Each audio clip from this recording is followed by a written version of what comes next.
हम comprehensively cover करेंगे। Pre historic India से शुरू करते हुए इंडस वैली सिविलाइजेशन, वैदिक एज, जैनिज्म, बुद्धिज्म और महाजनपदास जैसे टॉपिक्स को डिस्कस किया जाएगा। साथ ही सभी प्रोमिनेंट एम्पायर्स जैसे कि मौर्यन, कुषाणस, गुप्तास एटसेट्रा की चर्चा होगी। साउथ इंडियन हिस्ट्री के स्पेसिफिक टॉपिक्स जैसे कि संगम एज और चोला एम्पायर को भी डिटेल में कवर करेंगे। यानी इस वीडियो को पूरा देखने के बाद एंशिएंट इंडियन हिस्ट्री के किसी भी टॉपिक में आपको डाउट नहीं रहेगा। तो आइए शुरू करते हैं प्राचीन भारतीय इतिहास का ये सफर। Prehistoric period of India. दोस्तों, हिस्ट्री यानी कि इतिहास एक ग्रीक वर्ड हिस्टोरिया से बना है, जिसका मीनिंग है इंक्वायरी, इन्वेस्टिगेशन या पास्ट नॉलेज।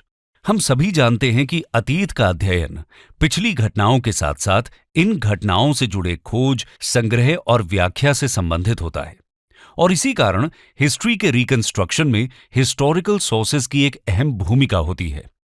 इन सोर्सेज को दो भागों में विभाजित किया जा सकता है। पहला नॉन लिटरेरी सोर्सेज और दूसरा लिटरेरी सोर्सेज।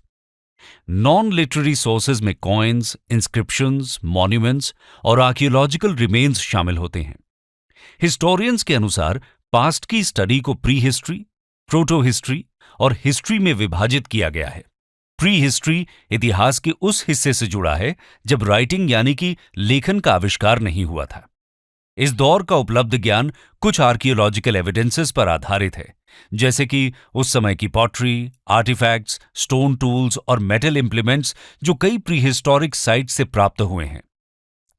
वहीं दूसरी तरफ आर्कियोलॉजिकल सोर्सेज के साथ साथ रिटन एविडेंस का युग हिस्ट्री का निर्माण करता है। इसके अलावा प्री हिस्ट्री और हिस्ट्री के बीच के दौर को प्रोटो हिस्ट्री के रूप में जाना जाता है। ये उस टाइम पीरियड को इंडिकेट करता है जिसके रिटन रिकॉर्ड्स तो अवेलेबल हैं, लेकिन उनकी स्क्रिप्ट डिसाइफर न होने के कारण हिस्टोरियंस उस इंफॉर्मेशन को डिकोड नहीं कर पाए हैं। आज हम इंडिया के प्री हिस्टोरिक पीरियड के बारे में विस्तार से चर्चा करेंगे। इसमें लगभग 200,000 बीसी से लेकर 3,500 to 2,500 बीसी तक का टाइम पीरियड आता है।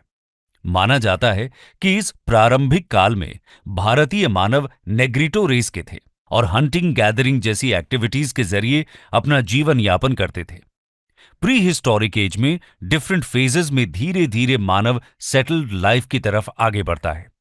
तो आइए विस्तार से समझते हैं ह्यूमन हिस्ट्री की इस फाउंडेशन एज को, प्री हिस्टोरिक पीरियड। इंडिया में प्री हिस्टोरिक एज की शुरुआत स्टोन एज से होती है।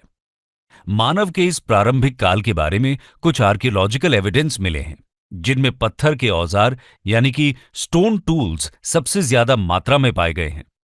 यह संभावना है कि लोगों ने पत्थर, लकड़ी और हड्डी के टूल्स और वेपन्स बनाए और उनका इस्तेमाल किया, जिनमें से स्टोन टूल्स सबसे अच्छे रूप में आज तक संरक्षित हैं। इसीलिए इस काल को लिथिक एज या स्टोन एज कहा जाता है। जियोलॉजिकल एज स्टोन टूल्स के टाइप्स और प्री हिस्टोरिक लोगों के लाइफस्टाइल के आधार पर स्टोन एज को मुख्य रूप से 3 प्रकार में वर्गीकृत किया गया है।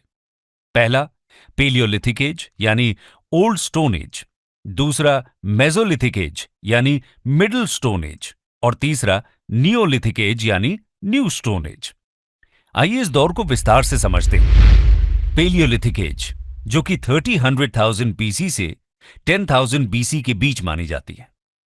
पेलियोलिथिक शब्द 2 ग्रीक वर्ड से बना है। पेलियो, जिसका अर्थ है पुराना, और लिथोस, जिसका अर्थ है स्टोन, और इस तरह यह नाम स्टोन टूल्स के महत्व को दर्शाता है। पेलियोलिथिक पीरियड की यह लंबी अवधि मानव इतिहास के 99% हिस्से को कवर करती है।